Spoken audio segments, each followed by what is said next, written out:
خير الحافظين یا اللہ واہدنا ونجنا من القوم الظالمین یا اللہ ہماری دعا کو قبول فرما یا اللہ ہماری آمین کو قبول فرما یا اللہ ہمارے حال پر رحم فرما تیری ذات سے بہترین کوئی رحم کرنے والی نہیں اے اللہ ہمارے حال پر رحم فرما تیری ذات سے بہترین کوئی حفاظت کرنے والا نہیں اے اللہ ہماری حفاظت فرما خصوصاً اس رشتہ داری کی حفاظت فرما خصوصاً اس جوڑے کی حفاظت فرما اے اللہ ہمارا آنا اس بستی میں خیر کا ذریعہ بنا عافیت کا ذریعہ بنا رحمت کا ذریعہ بنا اے اللہ آپس میں دو دلوں کا جڑنے کا ذریعہ بنا آپس میں دو رشتہ داروں کے جڑنے کا ذریعہ بنا اے اللہ خیر کا معاملہ فرما دے عافیت کے طلبگار ہیں عافیت کا معاملہ فرما ہدایت کے طلبگار ہیں ہدایت نصیب فرما. اے اللہ تیری رضا کے طلبگار ہیں, اس رشتہ داری سے تو راضی ہو جا. اے اللہ اس رشتہ داری کو اپنی رحمت کے ساتھ جوڑ لے. اے اللہ اس رشتہ داری کو قبول فرما لے. یا اللہ اس بستی کو قبول فرما. اے اللہ اس بستی کے ساتھ رحم کا معاملہ فرما. اے اللہ ان کی جو پریشانی ہے دور فرما. رحمت کی بارش نازل فرما. عافیت والی بارش نازل فرما. بارش صرف تیری ذات برسا سکتی ہے. یا اللہ ہم پانی کے لیے پریشان ہیں. اے اللہ تیری ذات کے علاوہ ہماری پریشانی کوئی سننے والا نہیں. یا اللہ رحمت کی بارش نازل فرما. عافیت والی بارش نازل فرما. شفا والی بارش نازل فرما. سکون والی بارش نازل فرما.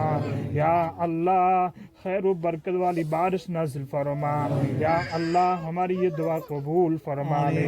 اپنے فضل کرم سے و بیت اللہ کی برکت سے ہماری یہ دعا قبول فرما. آئی کے دن کی برکت سے ہماری یہ دعا قبول فرما. آئی کے رات کی برکت سے ہماری یہ دعا قبول فرما. وصلی اللہ تعالی علی خیر خلقہ محمد وعلی آلہ واصحابہ اجمعین برحمتک.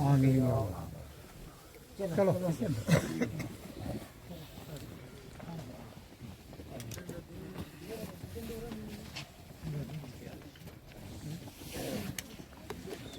جنید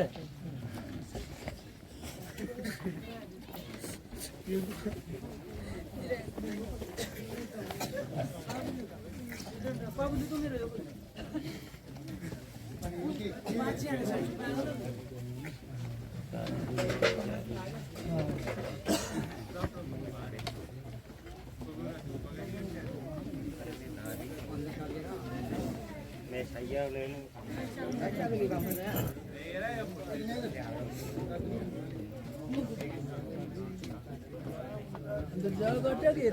نہیں بڑی جگہ ہے.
लाची रुची बसती नहीं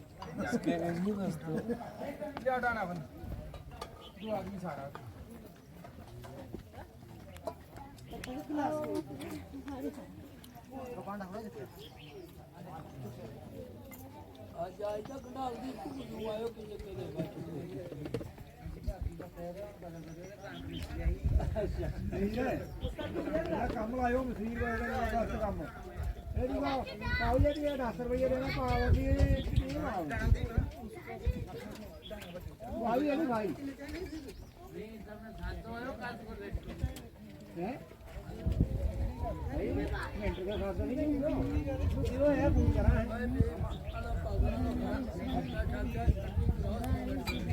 ਇਹ ਕਾਲੂ ਨਹੀਂ ਗਿਆ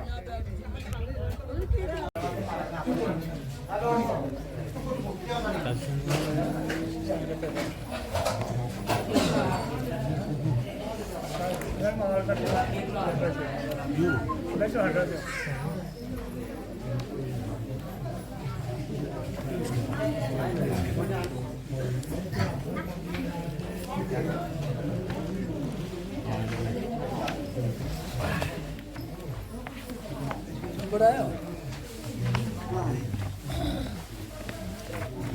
ਨੰਬਰ ਸ਼ਮਾਰ पैसे भेजो नहीं ਟੈਂਚੀ ਆ ਗਿਆ टेंशन दियो कुड़ियां दे कुड़ियां लो ली जी जो एक जी पाओ कोई जो ਮਸ਼ਵੀਰਾਂ ਮਸ਼ਵੀਰ नहीं आपने ਹੱਕ ਮੇਰ ਕਿਨੋ ਹੈ ਮੇਰੋ ਹੱਕ ਮੇਰ ਕਿਨੋ ਹੱਕ ਮੇਰ ਅੱਛਾ ਕਮੇਰ ਆ ਕਮੇਰ 155 ਹਾਂ कौन जानती ਹਾਂ ਸੁਣ ਜਾ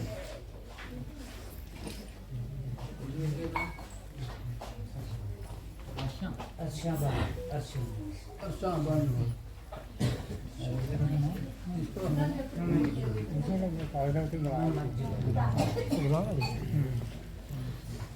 ਇਸਨੂੰ ਕਰ ਦੇਗਾ ਰਹਿ ਕਰ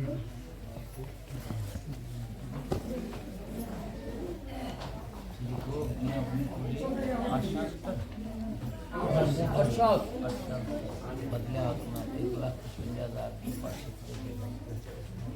गाँव जो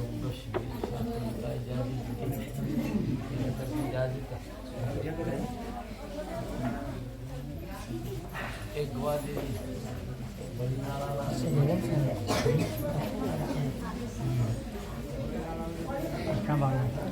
अरे दुकान को जा जाने वाला मुझे काम जाओ तो जड़ भी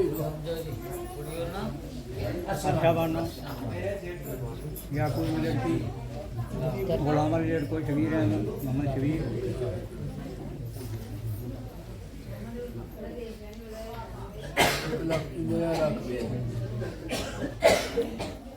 चलो बाकी पूरा करना जाओ तुम जाओ ਬਾਅਦ ਨਾਲ ਜੋ कौन जाए हुआ है वो किसी शहर ले करो या नो आज ले आके ले भेजो ਹਾਂ ਠੀਕ ਹੈ ਭਾਈ ਅਗਲੇ ਵੀ ਧਿਆਨ ਵਾਲੀ ਹੈ ਨਾ क्या ले भेजो तो आज ये तो ले भेजो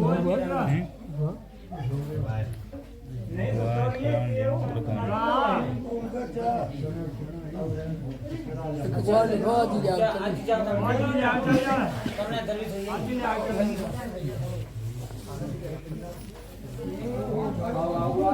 पेन चलो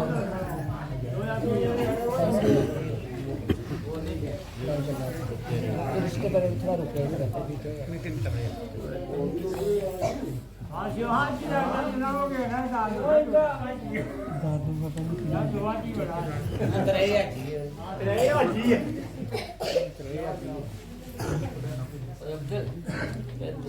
चल बोलते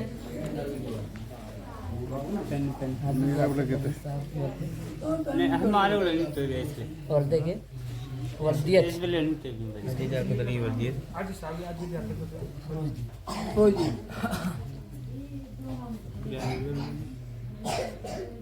जानी ना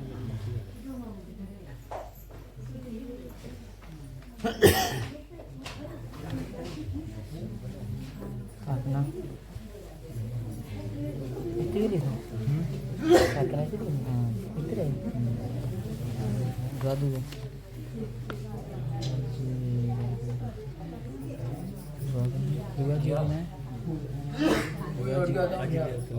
एक अच्छी जगह दे दो अच्छी जमात हाजी जमात जमात लगा रहे हैं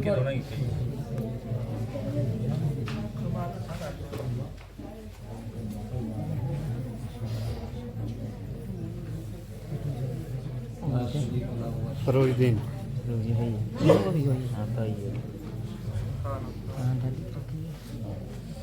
الا اللہ واللہ اکبر ولا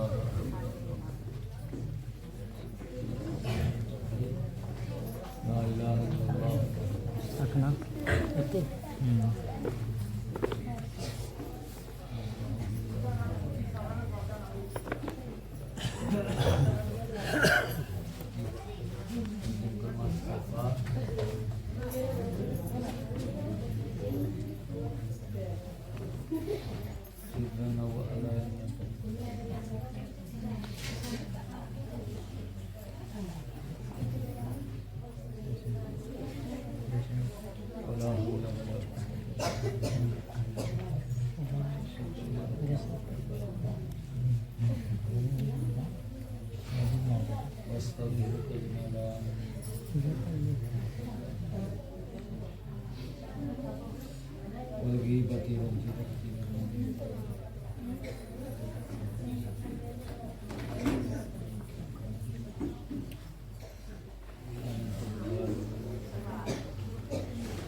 ਮੈਨੂੰ ਕੁਝ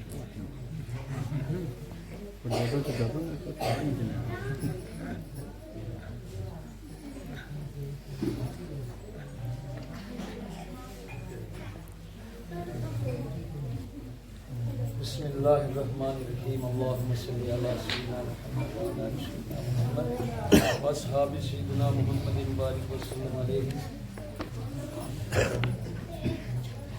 ایک نکاح کی مجلس ہے، یہ سنت رسول اللہ صلی اللہ علیہ وسلم، تو اس کو جدی سادگی سے ہم آدھی جماعت ہے سنت کو ادا کریں گے، اس پر ہمیں اجر ملے گا، کیونکہ مرد اور جماعت علی یاک علی نکاح سے یاک علی گواہ ہے تو جماعت علی وکیل ہے. اور نکاح کے اندر حدیث ہے النکاح من سنتی فمن رغب عن سنتی فلیس منی، عاقبین بالغین حرمین مسلمین، کہ نکاح اس آدمی کا ہوگا جس میں 4 شرطیں پائی جائیں، عاقبین عقل مند، بالغ سمجھدار اور مسلمان. غیر مسلم کا بھی نکاح نہیں ہوتا. جس کو سمجھ نہیں ہے کہ شادی ہونے کے بعد میرے اوپر کیا حق لاگو ہونے والا، اس پر بھی اس کا بھی نکاح نہیں. نابالغ کا بھی نکاح نہیں. بیوقوف مجنون پاگل اس کا بھی نکاح نہیں. اس کے اوپر ایک بڑی بڑی ذمہ داری ہے. اور پھر نکاح کے خطبے میں جو چند صورتوں سے کچھ آیتیں لے کر، اور اس کے اندر کیا ہے، یا ایھا الناس اتقوا یا ایھا الذین آمنوا اتقوا اللہ، ان آیتوں کا ترجمہ ہے اللہ سے ڈرو. اللہ سے ڈرنے کا حق ہے. یعنی ایک کسی کی لڑکی آپ کے نکاح میں، ہم سب ماؤں بہنوں والے، ان عورتوں کو عزت کس لیے ملی، کس کی وجہ سے ملی؟ حضرت محمد رسول اللہ صلی اللہ علیہ وسلم آنے کے بعد اس سے پہلے عورتوں کی کیا عزت تھی کہ جس گھر میں بچی پیدا ہوتی تھی دفن کرتے تھے. اس کو یہ سمجھتے تھے کہ یہ لڑکی میرے گھر میں پیدا ہو گئی، کل مجھے کوئی یہ نہ بولے یہ میرا سسر ہے، یہ سالہ ہے، یہ میرا رشتہ دار ہے. تو یہ چیز وہ برداشت نہیں کرتے تھے اہل عالم. اللہ کے رسول صلی اللہ علیہ وسلم نے جب تبلیغ کی، بعض نصیحت کی، ان لوگوں کو سمجھایا، بتایا، عورتوں کے حق بتائے، ماں کے حق بتائے، بہن کے حق بتائے، اور صرف بتائے نہیں بلکہ رسول اللہ صلی اللہ علیہ وسلم نے وہ سب حق ادا کر کے دکھائے کہ ماں کا حق کیا ہے، بچی کا حق کیا ہے، پھر بیوی کا کیا حق ہے، بہن کا کیا حق ہے، یہ سارے حق بتائے. تو اس تعلیمات کا اثر، اس درس کا اثر آج تک ہمارے گھروں میں ہے کہ ہم بچیوں کو، بہت ساری جگہوں میں جہالت ہوگی لیکن نہیں، اتنی جہالت نہیں جتنی عرب میں. کوئی آج چاہے جتنا مرضی جاہل ہو، وہ اپنے لڑکی کو یہ نہیں بولے گا کہ یہ لڑکی کیوں پیدا ہو گئی، اس کو ہم دفن کر دیں گے، مار دیں گے، گھر میں نہیں رکھیں گے، کوئی نہیں کہتا ہے. تو جو دیندار طبقہ ہے، جن کو دین کی سمجھ ہے، فرمایا بچی گھر میں رحمت ہے. اور محمد رسول اللہ صلی اللہ علیہ وسلم کا جو نسب لقب چلا، ایک نسب، ایک حسب اور نسب. عرب والے کہتے تھے کہ محمد رسول اللہ صلی اللہ علیہ وسلم کے صرف لڑکے ہیں، وہ بھی بچپن میں فوت ہو گئے. اب لڑکیاں ہیں تو ان سے آگے ان کا کام کیسے چلے گا؟ تو اللہ پاک نے جس کا نسب، جس کا نام اونچا کرنا ہو، وہ ضروری نہیں کہ لڑکے سے ہو، بلکہ اللہ نے حضرت فاطمہ الزہرا، ان کی بیٹی ہے، لخت جگر ہے، دل کا ٹکڑا ہے، اس سے ان کا نسب چمکایا. ان کا نام آج بھی روشن ہے، قیامت تک بھی روشن ہے. اس کی بات میں نہیں کر رہا ہوں، آپ نہیں. قرآن کہتا ہے وَرَفَعْنَا لَكَ ذِكْرَكَ، کہ میرے محبوب جہاں میرا ذکر ہوگا وہاں تیرا بھی ذکر ہوگا. آج ہم دیکھتے ہیں کلمہ پڑھیں گے لا الہ الا اللہ، محمد رسول اللہ بھی پڑھیں گے. اذان دیں گے اللہ اکبر اللہ اکبر اشہد ان محمد رسول اللہ بھی کہیں گے. اتحیات کے بعد درود بھی پڑھیں گے. تکبیر والا تکبیر پڑھے گا تو اگر یہ دو حرف چھوڑ دے گا نا، سارے بول جائیں گے بھائی ٹھیک ہے تکبیر تیری، لیکن یہ دو بیچ سے کیوں چھوڑے؟ تو اللہ نے اپنے محبوب کا ذکر، جہاں جہاں اللہ کا نام لیا جائے گا وہاں اس کے محبوب حضرت محمد رسول اللہ کا بھی. اور اللہ اس وقت تک اس آدمی سے محبت ہی نہیں کرتا کہ جب تک وہ میرے نبی کی اتباع نہ کرے. کہ قرآن کی آیتوں کا ترجمہ ہے کہ اس لیے میرے نبی کی اتباع کرو. اتباع کے مراد کھانا پینا، شادی میں، اٹھنے بیٹھنے میں، خوشی غمی میں، ہر وقت دیکھنا ہے کہ اس کام کو میں کرنے سے پہلے سوچ لوں، دیکھ لوں کہ یہ کام کیا میرے باپ دادے کی رسم و رواج سے ہو رہا ہے کہ محمد رسول اللہ صلی اللہ علیہ وسلم کی شریعت کے مطابق، اور سنت سمجھ کر. تو صحابہ کے اکثر نکاح دے دیا بڑے سادگی سے، کچھ نہیں کہا، بڑی کوئی برات نہیں، تھوڑے سے لوگ ہوتے، حق میں بالکل نہیں. لیکن دینداری میں کتنے تھے؟ 100% بھی نہیں، اس سے بھی اوپر. پھر اللہ نے ان کے لیے دنیا میں بشارت سنائی، رضی اللہ، میں آپ سے راضی، آپ مجھ سے راضی ہو جائے. تو آج ہم دنیاوی طور پر سارے ایڈوانس ہیں، کوئی کم نہیں ہوتا، غریب سے غریب بھی بڑا آگے دوڑتا ہے، لیکن دینداری میں ہم 0% ہیں، ہمارا کوئی پتہ نہیں. اس لیے جب بھی بچوں کا نکاح کریں، بچیوں کا نکاح کریں، سوچ کر کریں، سمجھ کر کریں کہ میرا بچہ اس قابل ہو، اس کو نماز بھی ہو، یہ دین تھا. اگر نکاح کے لیے بالغ ہونا ضروری ہے، اس وقت تک ہم کیوں نہیں شادی کراتے بچے؟ یہ ابھی چھوٹا ہے، 8ویں پڑھ رہا ہے، 6ویں پڑھ رہا ہے. جب جوان ہوگا اسی وقت تو ہمیں فکر ہوتی ہے نا، اب میری لڑکی کی شادی، میرے لڑکے کی شادی. تو اس فکر کے ساتھ یہ بھی کرنی ہے میرا لڑکا 12-15 سال کا ہے، اس کو نماز کیوں نہیں آتی، دعا قنوت کیوں نہیں آتی، کرنی کیوں نہیں آتی، اس کو تھوڑے بہت نماز کے مسائل فرائض یہ بارے کیوں پتہ نہیں. تو اس کی بھی ہم نے خبر گیری رکھی ہے، اس کا بھی ہمیں پوچھ ہوگی کہ بچہ جوان ہو گیا، شادی کرا دی، نکاح ہو گیا، لیکن اس کو دینداری کیوں نہیں؟ اصل بات ہے دینداری. آپ مر جائیں گے، آپ کا بچہ دیندار ہوگا، گھر میں بیٹھ کر دعا کرے گا، قبرستان جائے گا دعا کرے گا. بے دین ہوگا وہ بھول جائے گا، وہ بولے گا یہ پاگل باپ ہے، اس کو کیا کریں. تو یہ سب دین کے ساتھ. ہماری قیمت ہے صرف کس کے ساتھ؟ لا الہ الا اللہ محمد رسول اللہ. اس لیے ہم اپنے گھروں میں اس کی محنت کریں. یہ سب کی ذمہ داری ہے، صرف مولویوں کی، حاجیوں کی نہیں، بلکہ ہر اس امتی کی لا الہ الا اللہ محمد رسول اللہ پڑھنے کی. کہ میں گھر کی جیسے ضرورتیں پوری کرتا ہوں، میرے 4 بچوں کا کھانا کیا ہوگا، ان کی فیس ہے اسکول کی، ان کی شادیوں کا ہمیں نے سوچنا ہے، ان کے لیے مکان جگہ خریدنی ہے. اس کے ساتھ ساتھ سب سے اول نمبر دینداری کے بارے میں سوچیں کہ میرے 4 بچے، ان کو نماز آ رہی ہے نہیں آ رہی. بہت سارے آج بھی ایسے ہمارے بچے ہیں جن کی بڑی بڑی عمر ہے، کلمے کا پتہ نہیں، ان کو نماز سے دور، قرآن سے دور، جمعہ جماعت سے دور. تو یہ چیزیں ہماری پوچھ ہوگی. اور سب سے قیمتی دولت ہمارے پاس. السلام علیکم. صاحب کسی وکالت؟ یہ غلام علی کا لڑکا محمد شبیر اور یعقوب کی لڑکی اچھا بانو. نکاح اجازت ہوگی؟ بالکل ہوگی، کرنے گواہی سن لی، حق مہر کی وضاحت ہوگی؟ بالکل ہوگی.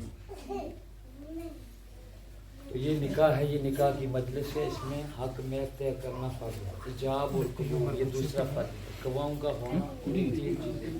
خطبہ سنت ہے، خطبے میں آگاہ کیا جاتا. فرمایا جو نکاح ہو اس کی شہرت کرو، اس کو لوگوں میں ایسے بتاؤ بھائی فلاں فلاں لڑکی کا نکاح ہو گیا، تاکہ وہ لوگ شک و شبہ کی نظر سے نہ دیکھیں.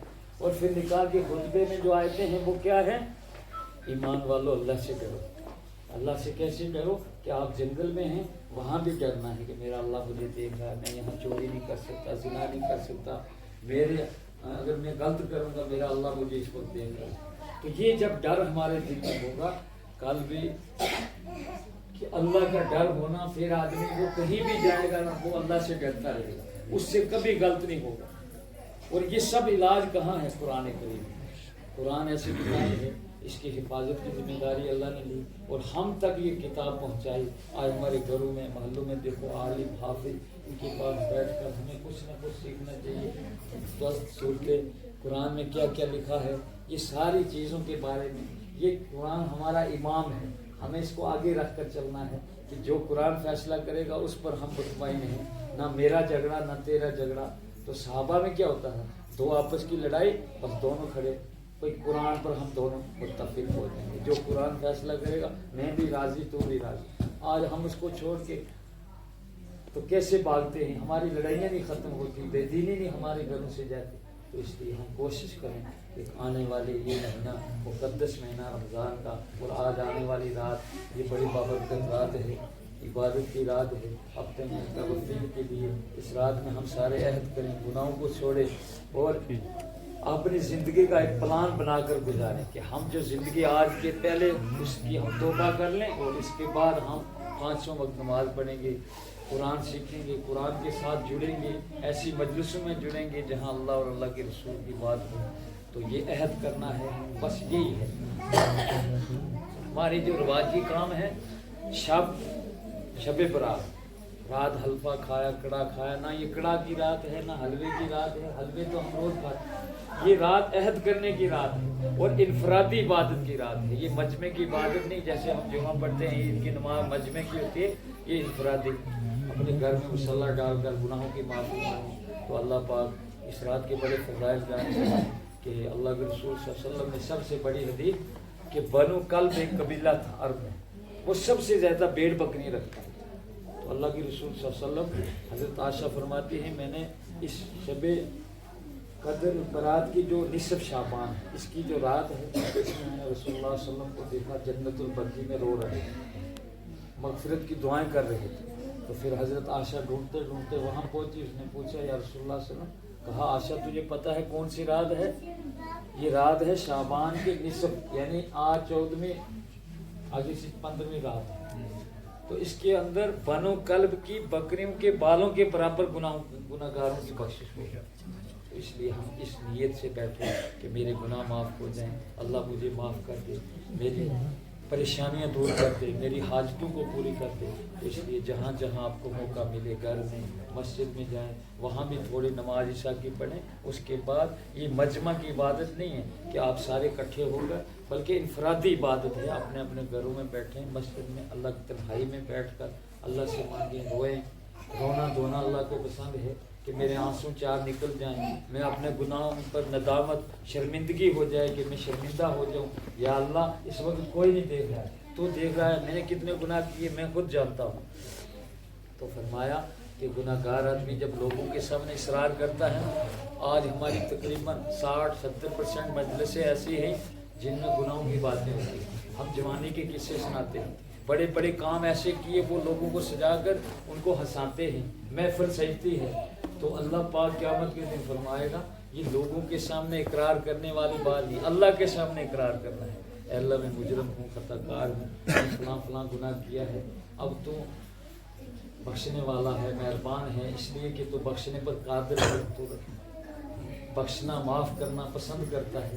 اللہ گناہ گار کو بھی معاف کرے. تو ہم جو یہ گواہ بنا رہے ہیں نا, قیامت کے دن اللہ پاک فرمائے گا کہ میں نے تجھے بخش دیا, تیرے گناہوں پر عیب ڈال پردہ ڈال دیا, لیکن تو نے خود گواہ بنائے.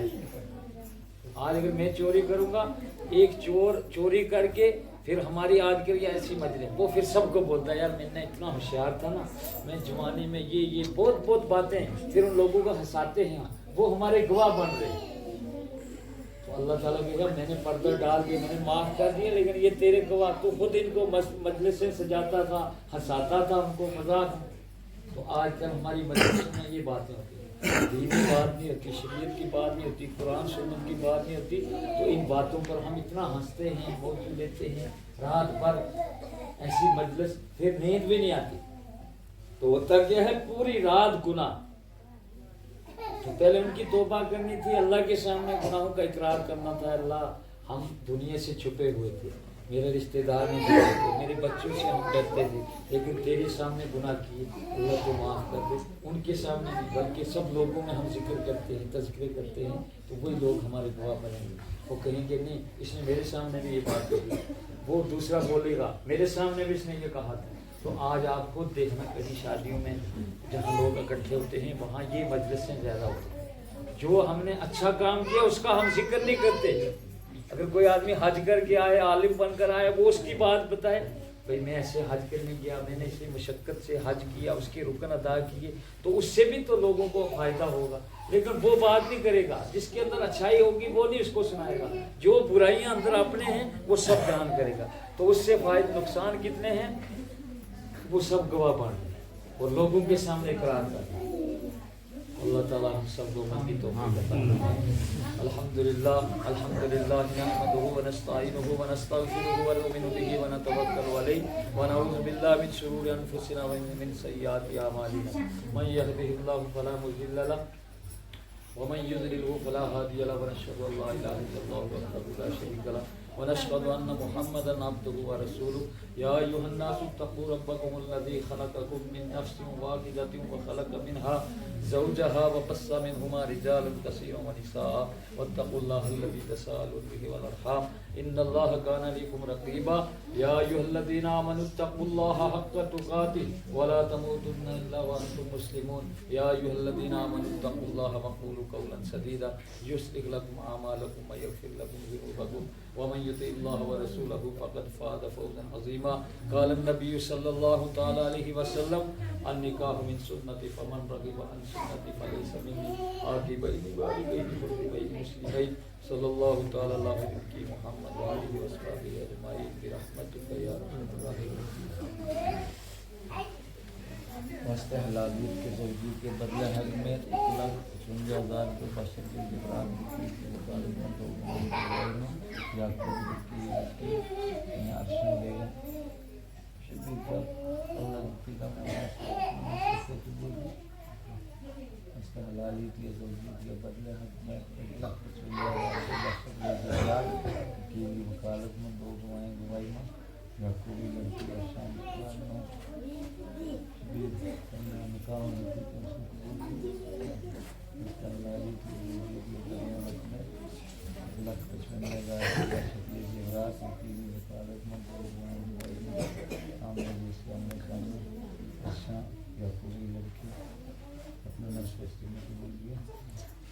اللهم صل على سيدنا وسندنا محمد ربنا آتنا في الدنيا حسنة وفي الآخرة حسنة وقنا عذاب القبر وقنا عذاب النار يا أهل الصمد الذين رب ارحمهما كما ربياني صغيرا يا الله يا رحمن يا رحيم ہم سب کے ہاتھ میں فرما کرم اور فضل فرما ہم سب کے گناہوں کو معاف فرما. اللہ یہ مبارک دن ہے، مبارک رات ہے، مبارک مہینہ ہے، آنے والا مقدس مہینہ ہے. اللہ ہم سب مہینوں کی قدر دانی کرنے کی توفیق عطا فرما. ان دن اور رات کی یہ جو وقت ہمارا گزر رہا ہے اس کے اندر ہم سب کو توفیق عطا فرما. ایک سال عمل کی توفیق عطا فرما. دینی دنیاوی ہماری مشکلیں آسان فرما. زمینی آسمانی آفتوں بلاؤں سے ہماری حفاظت فرما. نظروں کی بد نظری سے حفاظت فرما. دین کے مقصد سے دین کی محبت سے حفاظت فرما. یا اللہ پاک اپنے کرم اور فضل فرما. اس اللہ مجلس پر اپنی رحمتیں برکتیں نازل فرما. نکاح خیر برکت عطا فرما. اللہ دونوں کے ازواجی زندگی کی یہ شروعات ہوئی ہے، اللہ پاک اس میں تیرا نام، تیری تعریفیں اور محمد رسول اللہ صلی اللہ علیہ وسلم سے کیا ہے. اللہ پاک ان کے گھروں میں برکتیں عطا فرما. آپس میں اتفاق نصیب فرما. ایک دوسرے میں ہمدردیاں پیدا فرما. یا اللہ پاک ان کے گھروں کو آباد فرما. ان کے گھروں کی دنیاوی جو ضرورتیں ہیں خزانہ غیب سے ان کی مدد فرما. ان سب کو اپنا محتاج بنا. کسی کی محتاجگی سے حفاظت فرما. اللہ دینداری والی زندگی ہم سب کو نصیب فرما. جہالت سے بے دینی سے ہماری حفاظت فرما. اسلامی زندگی بانی فرما مرتے وقت کلمہ شہادت کلمہ طیبہ نصیب فرما یا اللہ ہم سب کی موت کی منزل آسان فرما وقت رضا کو آسان فرما جب اس دنیا سے جائیں ہماری زبانوں پر کلمہ شہادت جاری فرما کلمہ طیبہ نصیب فرما موت کی منزل آسان فرما مرنے سے پہلے اپنے گناہوں کی سچی توبہ کی توفیق اے اللہ تیری توفیق کے بغیر کچھ نہیں کرتے اے اللہ ہم اس کو اپنے گناہوں کا اقرار کرتے ہیں ہم اقراری مجرم ہیں اے اللہ تیرے سوا کوئی ہمیں معاف کرنے والا اللہ ہم سب کے صغیرہ کبیرہ ذاتی مغفرت جان کر انجانے میں دن کے اجالے میں رات کی تاریکی میں جو اے اللہ ہم سب کو معاف فرما ہم سب کو سچی توبہ اس مجلس پر رحمت خیر کے فیصلے فرما یا اللہ ہم سب کے متوفین ہمارے عزیز و قاری ہمارے دوست احباب رشتہ دار ہم سب کے والدین میں سے بھائی بہنوں میں سے قریبی رشتہ داروں میں سے جو اس دنیا سے چلے گئے ان کی بخشش فرما جن کی بخشش ہو چکی ہے ان کے درمیان یا اللہ ہم سب کی اولاد کو نیک صالحہ بنا اے اللہ دیندار بنا دین کی سمجھ عطا فرما پانچوں وقت کے ہم سب کو پکے سچے نمازی بنا اے اللہ خشوع اور خضوع کے ساتھ اس کے فرائض واجبات کو جان کر پانچوں وقت کی نماز ہم سب کو پابندی سے توفیق عطا فرما اے اللہ ہماری بستیوں میں ہمارے گھروں میں اے اللہ بے دینی کو ختم فرما جہالت کو ختم فرما اے اللہ رسم و رواج والی زندگیوں کو ختم فرما اے اللہ رسول اللہ صلی اللہ علیہ وسلم کی اے اللہ جو زندگی تھی جو ان کے طریقے تھے ان پر ہمیں 100% چلنے کی توفیق عطا فرما ان سے ہمیں محبت کی توفیق عطا فرما اے اللہ ہم سب کی مشکلیں آسان فرما اے اللہ اپنی رحمت کی بارش عطا فرما اے اللہ یہ سب ہمارے گناہوں کا ہے اے اللہ یہ گناہوں کا صلہ مل رہا ہے اللہ پاک اپنا کرم اور فضل فرما اللہ ہم تجھے دور کرنا ہمیں دور بدکار ہیں ڈوبے ہوئی ذلت میں ہیں مولا خوش بھی ہیں تیرے بندے ہیں تیرے محبوب حضرت محمد رسول اللہ صلی اللہ علیہ وسلم میں سے اللہ پاک ہم سب کے ہاتھ میں رحمت کی بارش عطا فرما اپنا کرم فرما خیر کے فیصلے فرما سبحان ربک رب العزت عما یصفون والحمد للہ رب العالمین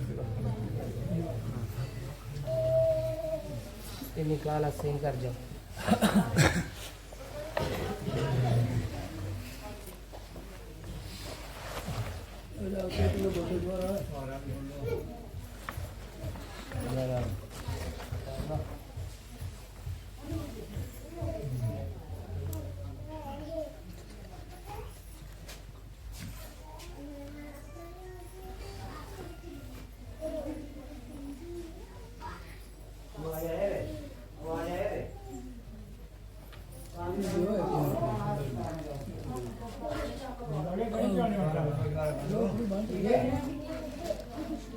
अंदर भी जाओ कुछ नहीं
ये खोला है ना बाहर ले गए बाहर ना आओ रोटी हमारे चला रोटी और जाम हो गए मेरी आ जाओ बाहर ले बाहर ना आओ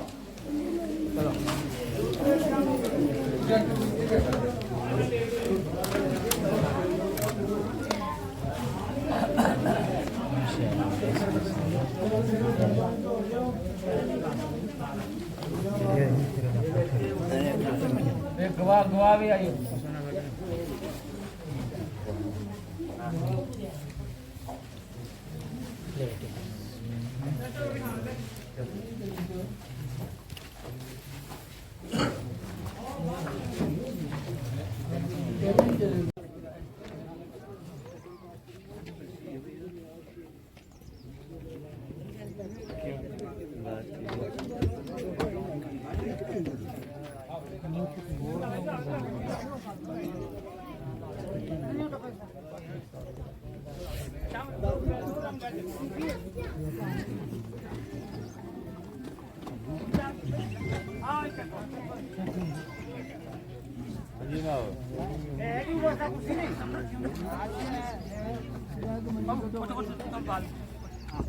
बस ये कर बस इतने बस होंगे इतने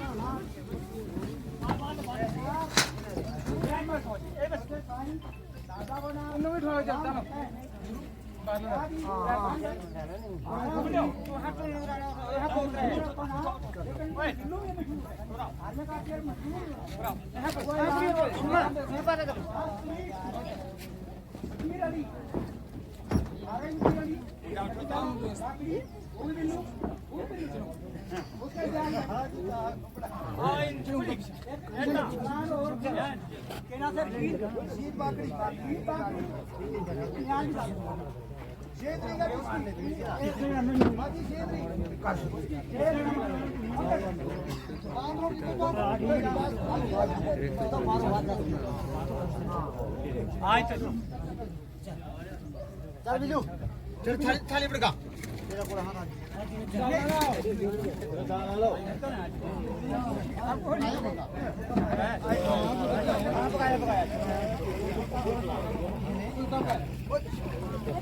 रास्ता चलो पीछे था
मंजूर अहमद वल्द साईं दादा को ना गुलाम हुसैन उसके ब्याह की गंढ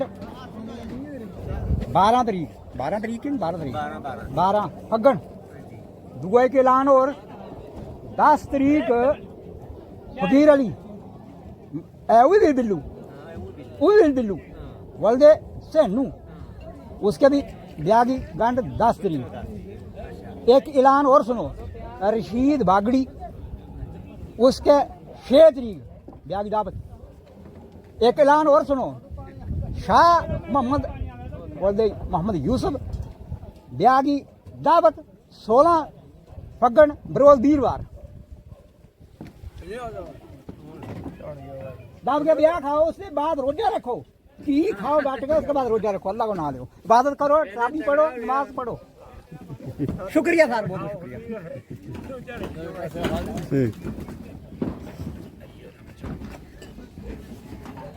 चलो ताला लगे तब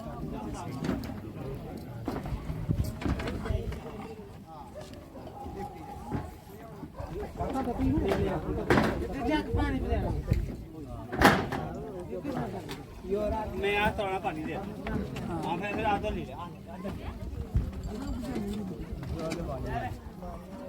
पानी घनी पानी दे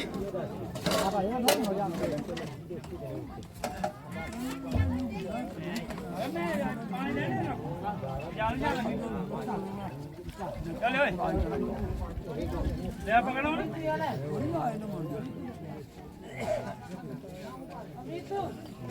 ओ वही पर दे दो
Don't come here. Ini kecap bisa. Woi, ini kain lah. Ini चावल क्यों नहीं देते इनका? भाई इसके भाई बनी हो। दो आदमी था यार। नहीं कहते थे को दिया चार दिया।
कैसी चिपकी किसी ने क्या है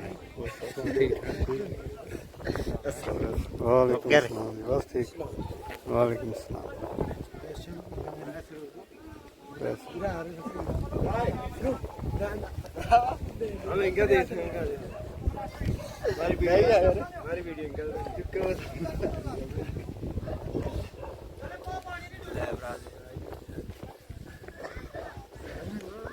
नहीं बैठा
है